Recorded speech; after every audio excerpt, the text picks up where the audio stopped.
pa si tatay. Kung ang buhay mo ay walang sigla, laging takot at laging alala, tanging kay Jesus makakaasa. Kaligtasa'y lubos na ligaya. Sabayan niyo ako. Siya ang dapat tanggapin at kilanin sa buhay mo. Siya noon, bukas, ngayon, ang dalangin ko'y tugon. Siya ay si Jesus sa bawat panahon. Kaya't ang lagi mong pagkatatandaan, siya lang ang may pag-ibig na tunay. Pag-ibig na tunay ang Panginoong Diyos. Siya Ang iyong kailangan, sandigan, kaibigan natin. kaibigan mo. Siya ang araw mong lagi, ang karamay kong sawi.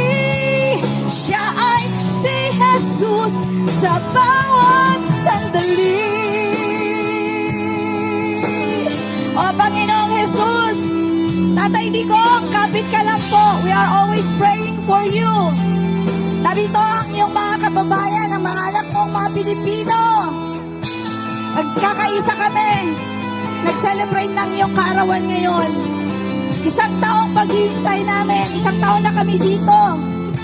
Pero tanging ikaw lang, Jesus, ang makakatulong sa amin.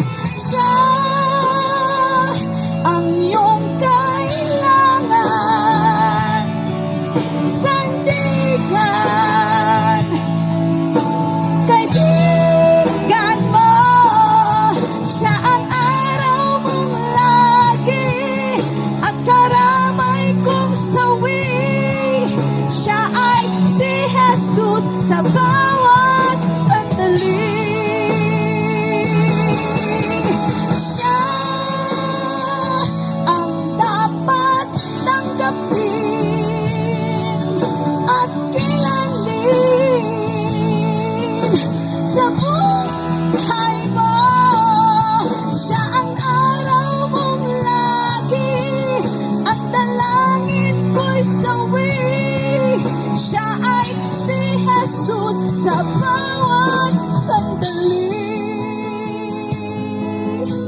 Thank you, Lord. Thank you, Jesus. Palakpak naman. Sa totoo lang, wala po talaga akong boses, pero para kay Tatay Digong at para sa Panginoon, ito ang tangi ating kailangan na itaas sa Panginoong Jesus ang kalagayan ni Tatay Digong. So, mag-shoutout lang ako sa aking kaibigan na mga taga Dubai, Shanana and JB, at sa mga taga Davao, Matina, Pangi, shoutout! All the way from Den Haag. Tay, happy birthday, Tay, from the Matina, Pangi. So, ang susunod kong kakantahin. Yeah. Okay. Okay, handa na ang lahat? Andito na. Yes.